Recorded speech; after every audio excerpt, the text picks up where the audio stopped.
Hello, fellow options traders. Steve Ganz here. Before I get into the closing of this nicely profitable trade that I opened about 30 days ago, a couple of quick things. One, I'm going to put the link down below to the video that I shared, again, a little under 30 days ago when I opened this trade, where I explain how and why I open it. And I'd also like to ask a favor of you to please give me a like, a thumbs up, a subscribe. Let me know that you like this type of content. So what I'm doing here, this is one of my favorite trades, the broken wing butterfly. Make sure you go and look at when I opened this trade and my thought process behind opening it. But one of my favorite things about these butterflies is this particular trade is up about 35%. I'm not sure why it's showing 7,300 here. I'm not sure what's happening on that, but it's up 35% on my risk. So I had $200 in risk in this trade. It's currently up in the $70 to $72 profit range. And when you do a return on risk calculation, that comes out to about 35%. But the thing I really like about this trade is the market can gyrate through a really wide range here. This is the SPY ETF. This can drop, 10 points or more, and I'm not into any trouble. It can go up almost indefinitely, and I'm not really in any trouble.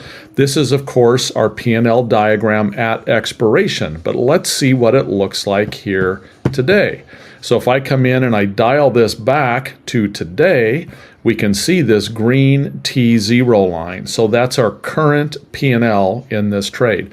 And again, the nice thing about this is this just slowly decays, and this line just creeps up a little further, a little further, a little further each day. And again, it's a very wide range that this decays in. I mean, I could right now, where I'm at in this trade, I could be down here around the 437 range and still be profitable. I could also be all the way up here to the 466 range and still have a little bit of profit. But of course, as we get closer to expiration, that line is going to morph and take on the pyramid structure there, what we call the butterfly structure, which means that I'd be back to virtually no profit if the market is right here, a little higher, a little lower. So my favorite way to make these trades is put the trade on, get my 15-20% or so out of the trade when it's nice and flat like this. There's no drama involved in having to decide, do I have to adjust this? How can I get out of it if it's going hard against me, etc. Again, our market's had some pretty big moves over the past 25, 30 days, and it really doesn't impact this type of trade too significantly. If the market had sold off hard and stayed off, that might have been an issue if we had a really big sell-off here. A sell-off that's approaching the I guess that'd be 20% range or so. If we had a huge run up, I could have less profit than I have here now, but could still be nicely profitable. So again, this butterfly gives me a very, very wide profitability range.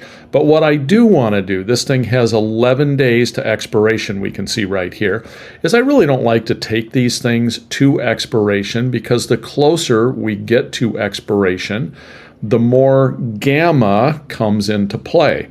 Gamma is basically tells us how quickly a price change in the underlying is going to impact the profitability of our trade. And right now, gamma is very, very low. In other words, this can move a lot, one direction or the other, and it's not going to impact my P&L very much. However, when we get here, now all of a sudden, if the market pulls back, this could rack up some huge profits quickly, but it could also give back any profits that I have, and I could end up with essentially a scratch trade. So I personally don't like to trade in this realm. Yeah, you can have some hugely profitable trades, but you have what I will call a more widely varying equity curve. Your equity curve can have huge swings in it, because if this particular trade happen to have a $300 or $400 profit associated with it, which is about a 200% return, and the next trade is a scratch, or the next trade, the market tanks on you and you're down in here somewhere because you waited too late, and now as the market sells off, you're getting hammered. It just creates a much more volatile equity curve, or P&L line, if you will, of all of your trades.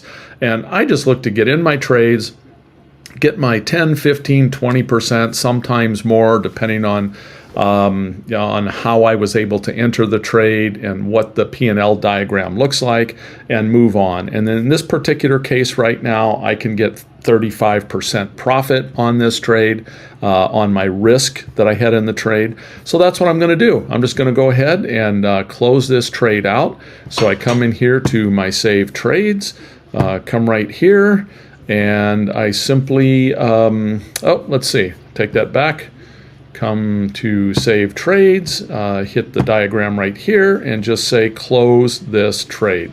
So I'm going to close this trade out at about a $72 profit, and again, that's about a 35% return. So and this shows me the pricing that I'm going to be getting on the various legs of my option, and those are largely going to be just mid-price, so I'm just going to go ahead and take that.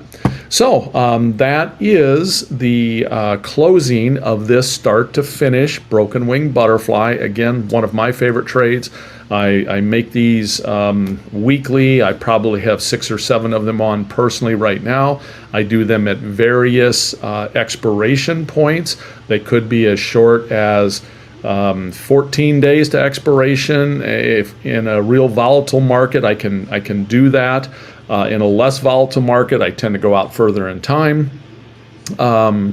They could be out as far as 60 days in some cases, maybe up to 75 or 80 days. So I tend to have a range of them on. So, and that's how I diversify.